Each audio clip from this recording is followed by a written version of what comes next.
Hey y'all, well today I'm giving you something that I have never done before, and that is a midweek update. So why am I doing that? Well, there's a lot of news out there that the bubble is coming into, and they need to know what they're coming into. And then we've got a thru hiker who was a huge contributor to the channel this past year, and well, he's not going to be contributing anymore, and I left him out. And he's not going to be contributing because Big T summited. And I left him out this past week. Don't know what the heck I was thinking, but I wanted to go ahead and update you on him. And then we've got some detours in New York that the bubble's coming into they need to know about. So let's go ahead and jump right in. So Big T has summited. That is awesome, Big T. Thank you so much for being such an awesome contributor this past year in NOBO season 2026. And go ahead. Hey Ramdino, it's Big T. Guess where I am now? I have made it to the end. Mount Katahdin, Maine.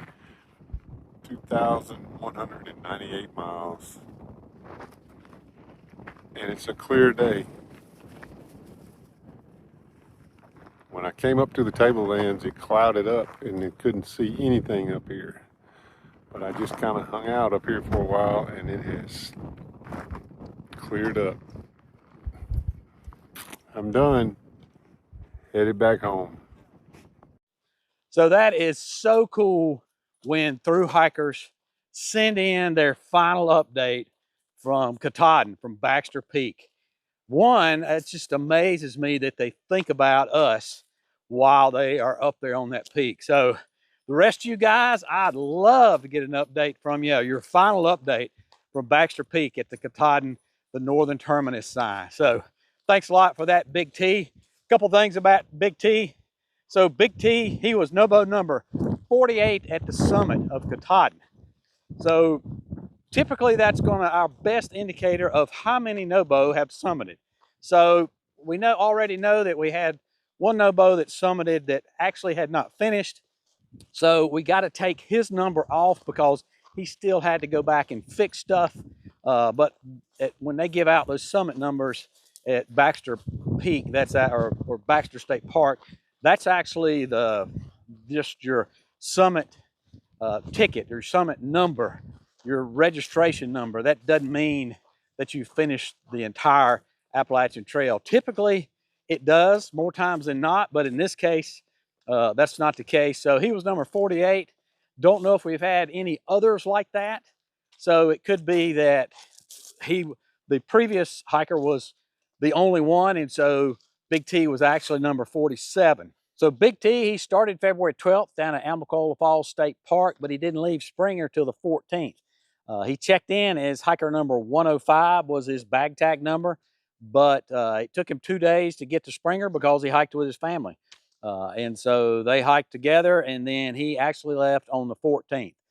So appreciate that, Big T. Thank you so much for getting to us right from Katahdin. So awesome to see that. And then so some detours we got for the bubble coming through there at Harriman State Park. The detour is still in effect there, coming across the Palisade State Parkway. So there was a death there a couple years ago where a hiker walked across the parkway, got hit by a car. Those cars are screaming by there.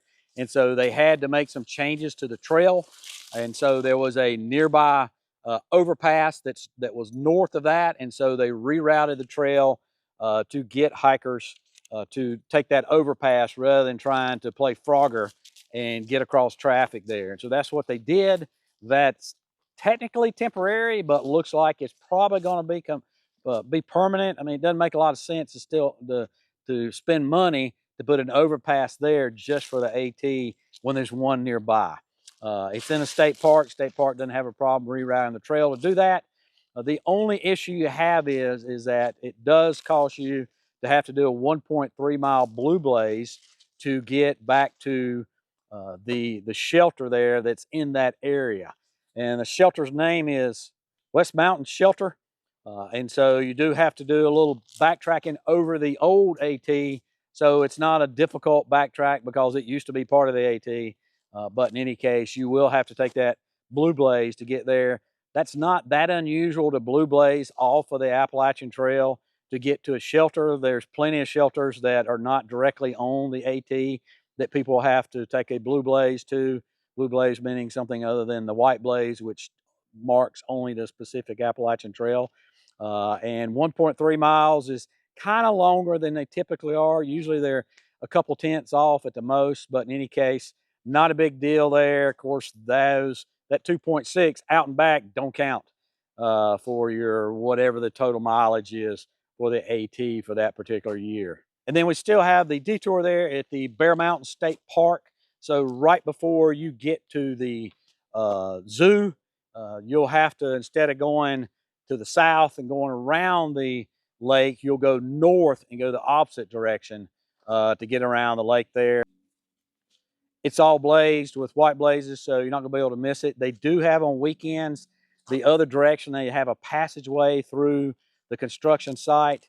I don't know exactly what they mean by a passageway. If you've been through there this year and you're a hiker out there, or section hiker, through hiker, doesn't matter. Let us know if you got a picture of it or what that passageway means. I'm assuming you can go that way, but that gets to be confusing about when you get there, what direction you go. So somebody's got some signage, pictures up there of how they're directing folks on the trail. That'd be good to send in. Otherwise, just know that detour is still there. Still get to see the bear. They used to have bears. Either last year or year before last, they removed the bears that were there, but my understanding was they were going to be getting some more bears in. So leave a comment down below if you've been through the bear zoo there, the Harriman Bear Mountain Park there, the Bear Mountain Zoo, if they still have the bears or they got new bears there. And then the Bear Mountain Bridge, they are going to be shutting it down. And that is a major crossing on the AT across the Hudson. Going to be shutting it down to road traffic only. So that is you have to walk across that as a pedestrian when you're a through hiker or section hiker going up through there. And they are going to leave one of the sidewalks open so that should not inconvenience you. However, remember that is a construction site there. And so you've got to make sure that you stay on the sidewalk that they've designated, whichever side that's going to be. And it being a construction site, they may have to shut that sidewalk down for a short time for whatever reason. If I get more information on that, I will let you know. But currently, they've indicated on their site that they are going to keep at least one means of access for hikers and pedestrians in general across the bridge. Folks, that's all I got for this midweek update. If you like this midweek update, leave a comment down below. Leave a comment anyway. Love your comments. Give me a thumbs up. Drive some traffic to this site so we can reach more in the hiker community that are not out there. As always, appreciate you, and we hope to see you out here.